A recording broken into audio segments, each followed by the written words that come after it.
Channel पर। तो आज आपको हम सीटेट में ईवीएस में जो क्वेश्चन आता है उसको कराने जा रहे हैं। तो आपका पहला क्वेश्चन है, वायु दाब नापने वाला यंत्र किस नाम से जाना जाता है? बैरोमीटर, थर्मामीटर, सिस्मोग्राफ या हाइग्रोमीटर? बताइए आपका आंसर क्या होगा। तो आपका आंसर होगा ए, बैरोमीटर। ठीक है। क्वेश्चन नंबर दूसरा, बीटी कपास है एक संकर पौधा, एक ट्रांसजेनिक पौधा, एक प्राकृतिक पौधा, एक औषधीय पौधा? बताइए बीटी कपास क्या है? तो यह है एक ट्रांसजेनिक पौधा। Option number B is correct. Question number तीसरा, कौन सा वायुमंडलीय प्रदूषक अम्लीय वर्षा का मुख्य कारक है? SO2, H2S, HCl या N2? इसका आंसर होगा option number SO2। SO2 is right. Question number चौथा, निम्न में से कौन सर्वाधिक उत्पादन पारिस्थितिक तंत्र है? उष्णकटिबंधीय वर्षावन, टुंड्रा, सावाना या मरुस्थल? तो इसका आंसर होगा उष्णकटिबंधीय वर्षावन सर्वाधिक उत्पादन पारिस्थितिक तंत्र है। Option number is a. चलिए पांचवा क्वेश्चन, निम्नलिखित में से कौन सा रसायन आम पकाने में प्रयोग होता है? ये सारे क्वेश्चन सीटेट में आ चुके हैं, तो आप एक बार रिवीजन जरूर कर लीजिएगा। बताइए, calcium carbonate, calcium hydroxide, calcium carbide या कैल्शियम क्लोराइड? तो आपका आंसर होगा सी, कैल्शियम कार्बाइड। ठीक, question number C. Question number 6, कौन सी बीमारी दूषित जल पीने से फैलती है? Option number A AIDS, option number B typhoid, option number C anaemia या ऑप्शन नंबर डी टिटनेस? तो इसका आंसर होगा बी, टाइफाइड। टाइफाइड बुखार जो होता है ये दूषित जल पीने से होता है।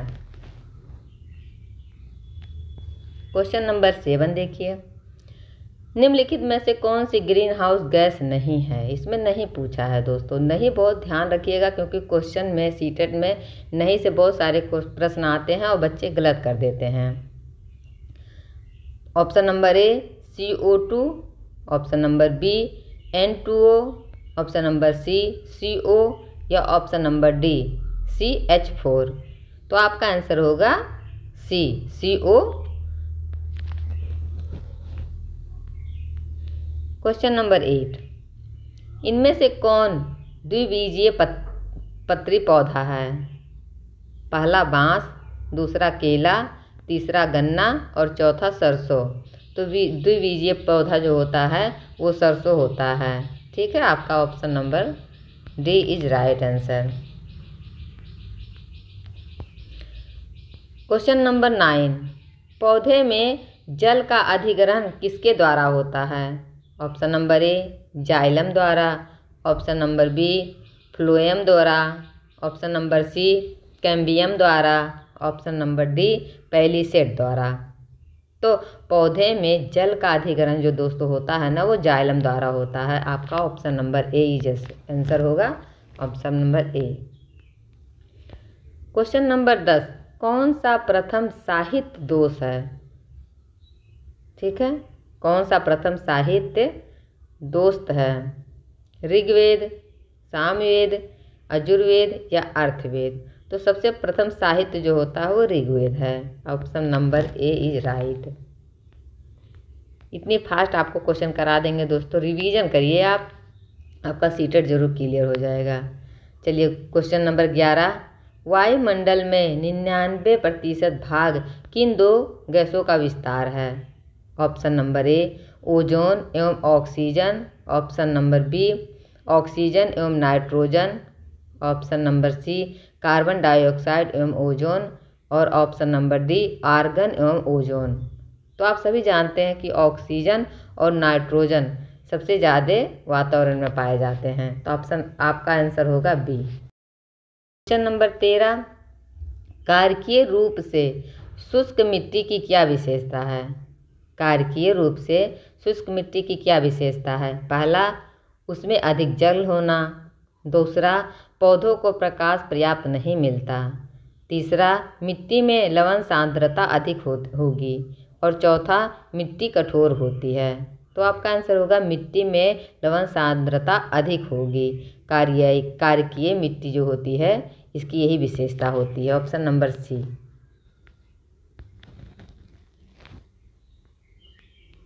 चलिए चौथा क्वेश्चन, 14 नंबर का क्वेश्चन, सतत और व्यापक मूल्यांकन क्यों आवश्यक है? बच्चों के लिए जो मूल्यांकन होता है वो सतत और व्यापक दो तरह का होता है, लेकिन दोनों क्यों आवश्यक है? पहला होगा विद्यार्थियों ने कितना नहीं सीखा है जानने के लिए। विद्यार्थियों की प्रगति निरंतर ना बनाए रखने के लिए। तीसरा, निरंतर मूल्यांकन होते रहने से शिक्षार्थियों में परीक्षा का अनावश्यक भय नहीं होता। और चौथा, परीक्षा प्रणाली को महत्व देने हेतु। तो आपका आंसर क्या होगा? तो आपका आंसर होगा सी। निरंतर मूल्यांकन होते रहने से शिक्षार्थियों में परीक्षा का अनावश्यक भय नहीं रहता। उनको सब पता रहता तो उनको डर नहीं लगता। क्वेश्चन नंबर 15, चरने वाले पशु वनस्पति को कैसे बदलते हैं? पहला, बीज प्रकीर्णन द्वारा। दूसरा, पर परागन द्वारा। तीसरा, चुनकर चरना। या चौथा, रोग फैलाकर। तो चरने वाले पशु जो वनस्पति को बदलते हैं वो चुनकर चरने के द्वारा बदलते हैं। Option number C is right. Question number 16 देखिए, निम्नलिखित में से कौन स्वस्थ अस्थियों के लिए आवश्यक है? निम्नलिखित में से कौन स्वस्थ अस्थियों के लिए आवश्यक है? पहला होगा पोटेशियम एवं विटामिन के। दूसरा होगा कैल्शियम एवं विटामिन ई। तीसरा होगा कैल्शियम एवं विटामिन सी। और चौथा होगा कैल्शियम एवं विटामिन डी। तो बताइए अस्थियों के लिए। तो आपका option number D is right होगा, कैल्शियम एवं विटामिन डी जो अस्थियों के लिए बहुत आवश्यक होता है। क्वेश्चन नंबर 17, भारत में हिमालय की सबसे ऊंची चोटी का नाम बताइए। माउंट केटू, माउंट एवरेस्ट, माउचूर्न कंचनजंगा या माउंट धौलागिरी। तो आपका आंसर क्या होगा? आपका आंसर होगा माउंट केटू जो भारत में सबसे ऊंची चोटी है, माउंट केटू।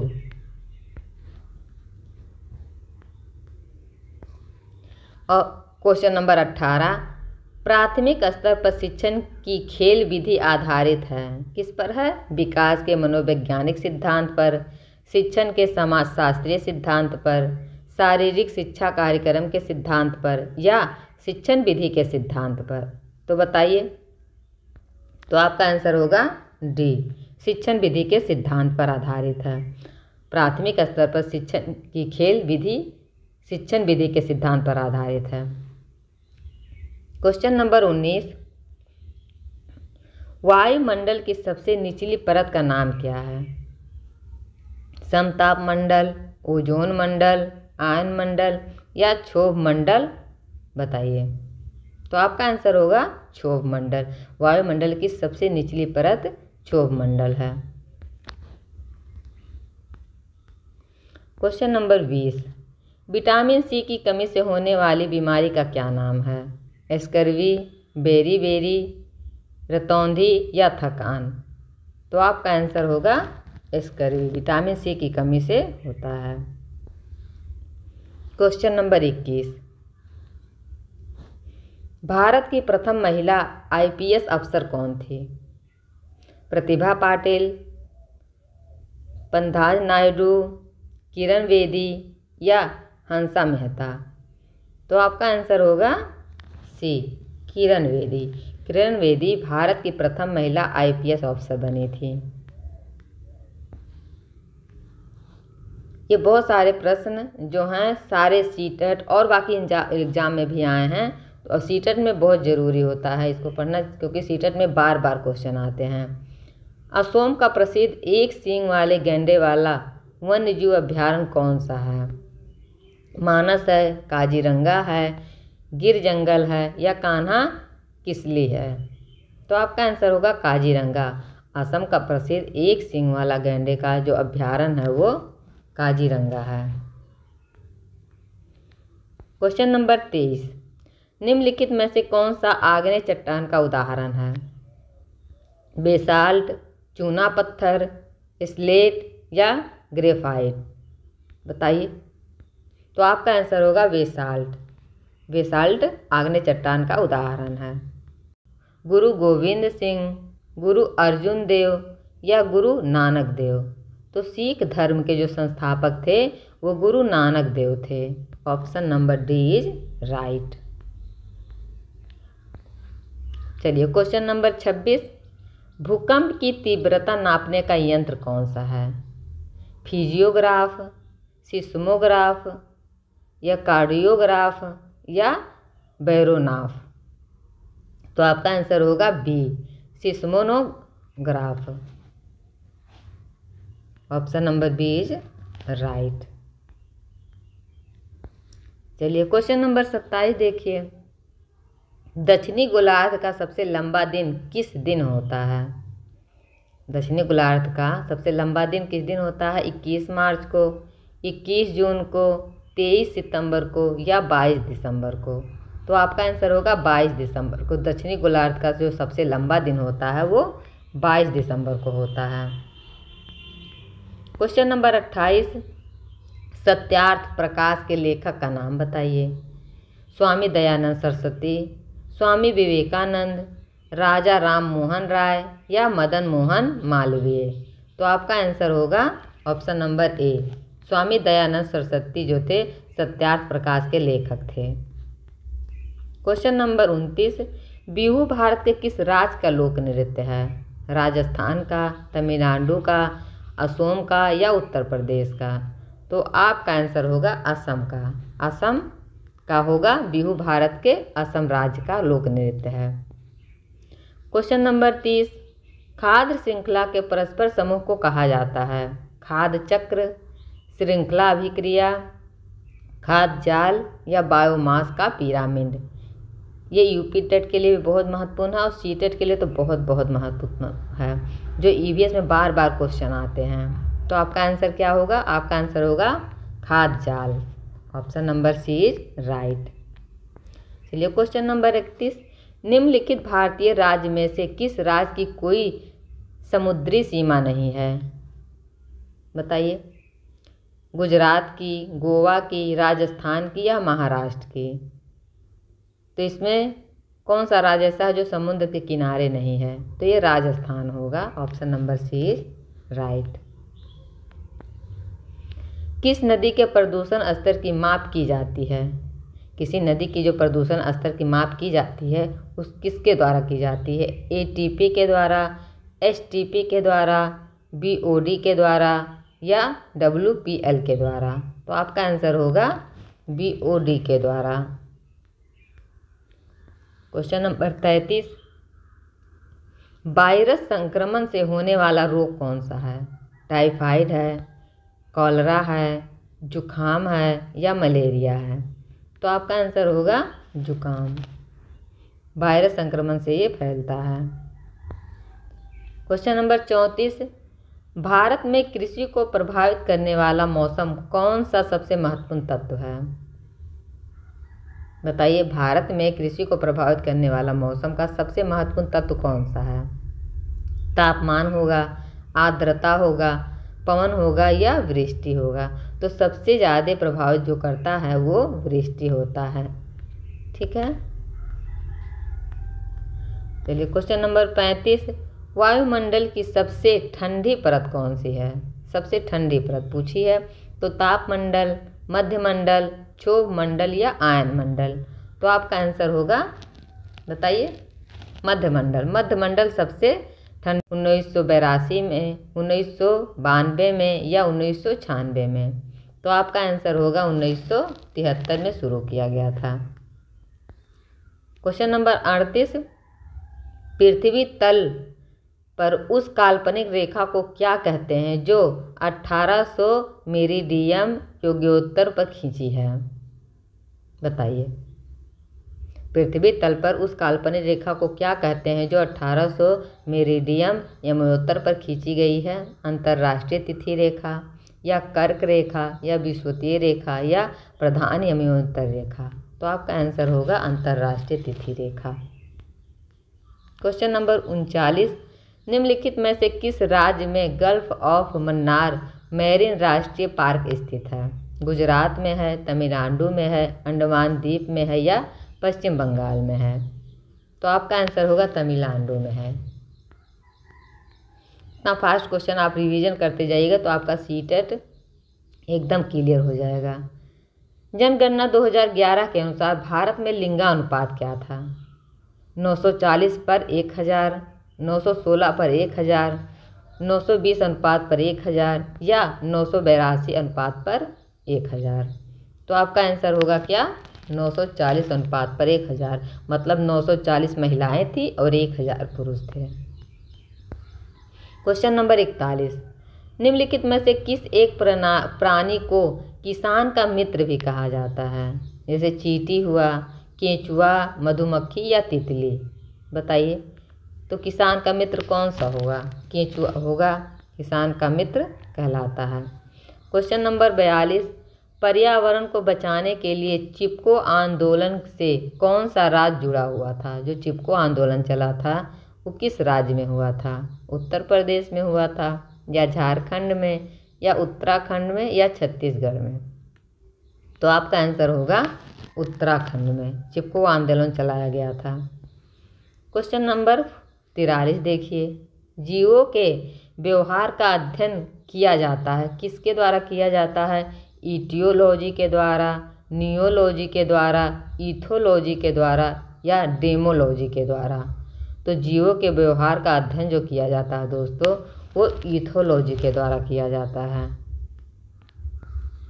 क्वेश्चन नंबर 44, समुद्री शैवाल किसका महत्वपूर्ण दोस्त है? ये दोस्त गलती लिखा हुआ है। समुद्री शैवाल किसका महत्वपूर्ण दोस्त है? क्लोरीन का, ब्रोमीन का, आयोडीन का, या लोहा का? तो आपका आंसर होगा आयोडीन का। आयोडीन का ये सबसे अच्छा दोस्त है। क्वेश्चन नंबर 45, सैक लाइकेन है। इसको साइकेन भी बोला जाता है, लाइकेन भी, कहीं सैक लिखा रहेगा कहीं लाइकेन लिखा रहेगा। तो परजीवी है, रसायन स्वापोषी है, अपघटक है, या सहजीवी है? बताइए लाइकेन क्या है? तो लाइकेन एक सहजीवी है। क्वेश्चन नंबर 46 देखिए, CNG का ईंधन के रूप में किसमें इस्तेमाल होता है? CNG जो होता है वो ईंधन के रूप में किसमें इस्तेमाल होता है? वाहनों में, उद्योगों में, खाना बनाने में, या वाहनों एवं उद्योगों में, दोनों में? तो आपका आंसर होगा दोनों में, वाहनों एवं उद्योगों दोनों में इसका उपयोग किया जाता है। क्वेश्चन नंबर 47, पर्यावरण जागरूकता का किसके द्वारा सृजन किया जा सकता है? व्याख्यान के द्वारा, क्षेत्रीय भ्रमण के द्वारा, समूह वार्तालाप के द्वारा, या अध्ययन के द्वारा? तो आपका आंसर क्या होगा? तो आपका आंसर होगा क्षेत्रीय भ्रमण के द्वारा। क्षेत्रीय भ्रमण के द्वारा जागरूकता सृजन किया जा सकता है। नंबर 49, पृथ्वी पर पहुंचने से पहले ओजोन परत किन किरणों को अवशोषित करती है? बताइए, गामा किरणों को, एक्स किरणों को, या पैराबैंगनी किरणों को, या बीटा किरणों को? तो आपका आंसर होगा इसका पैराबैंगनी किरणों को वो अवशोषित कर लेती है जो ओजोन परत होती है। क्वेश्चन नंबर 50 देखिए, चमगादड़ स्तनधारी है क्योंकि वह उड़ता भी है, रात्रिचर है, शाकाहारी है, या बच्चे देता है? तो आपका आंसर होगा डी, बच्चे देता है। चमगादड़ जो स्तनधारी है बच्चे देता है। क्वेश्चन नंबर 51, पर्यावरण की परिभाषा क्या है? बायोटिक एवं बायोटिक घटक, समुद्री तल के नीचे पृथ्वी पर वस्तुएं, चीज़ें जो हमको घेरती हैं, उपरोक्त में से कोई नहीं। तो बताइए आपका आंसर क्या होगा। तो आपका आंसर होगा ऑप्शन नंबर ए, एओबायोटिक एवं बायोटिक घटक दोनों होता है ये। क्वेश्चन नंबर 52, कृत्रिमिक वर्षा के लिए मेघ बीजन के लिए प्रयुक्त रसायन क्या है? सिल्वर नाइट्रेट, पोटेशियम ब्रोमाइड या सिल्चर आयोडाइड या पोटेशियम नाइट्रेट। तो आपका आंसर क्या होगा? Option number C, silver iodide. चलिए 53 क्वेश्चन, बायोडीजल तैयार किया जाता है यूट्रिकुलेरिया से, जेट्रोफा से, देवदार के पेड़ जो होता है उससे, या यूक्लेनिप्टिस से। इसको लिपस्टिक भी बोला जाता है देसी भाषा में। तो क्या होगा आपका आंसर? आपका आंसर होगा जेट्रोफा से। चलिए क्वेश्चन नंबर 54 देखिए, विश्व ओजोन दिवस कब मनाया जाता है? 21 मार्च को, 16 सितंबर को, 25 अप्रैल को या 5 जून को। तो विश्व ओजोन दिवस जो मनाया जाता है दोस्तों वो 16 सितंबर को मनाया जाता है। Option number B is right. चलिए 55 देखिए, सिल्वर कल्चर संबंधित है। जो सिल्वर कल्चर होता है किससे संबंधित होता है? वन एवं वन उत्पाद से, सिल्क से, फूल से या उर्वरक से। तो आपका आंसर होगा क्या होगा? पहला, सिल्वर कल्चर के अंतर्गत वन एवं वन सामग्री का उत्पादन किया जाता है, इसलिए आंसर होगा ए। चलिए क्वेश्चन नंबर 56, निम्नलिखित में से किस जनपद में चंद्रप्रभा वन्यजीव अभ्यारण्य स्थित है? लखीमपुर खीरी में या चंदौली में या लखनऊ या वाराणसी में। तो आपका आंसर होगा चंदौली में, ये चंदौली में स्थित है। क्वेश्चन नंबर 57, निम्नलिखित में से कौन द्वितीय श्रेणी का उपभोक्ता है? हाथी, सांप, शेर या बकरी। द्वितीय श्रेणी का पूछा, इसमें प्रथम, द्वितीय, तृतीय 3 तरह के आते हैं। तो बताइए द्वितीय श्रेणी का उपभोक्ता जो है वो कौन जानवर है? तो वो सांप होगा। Option number B is right. चलिए क्वेश्चन नंबर 58, झूम खेती होती है। यहाँ पे खेती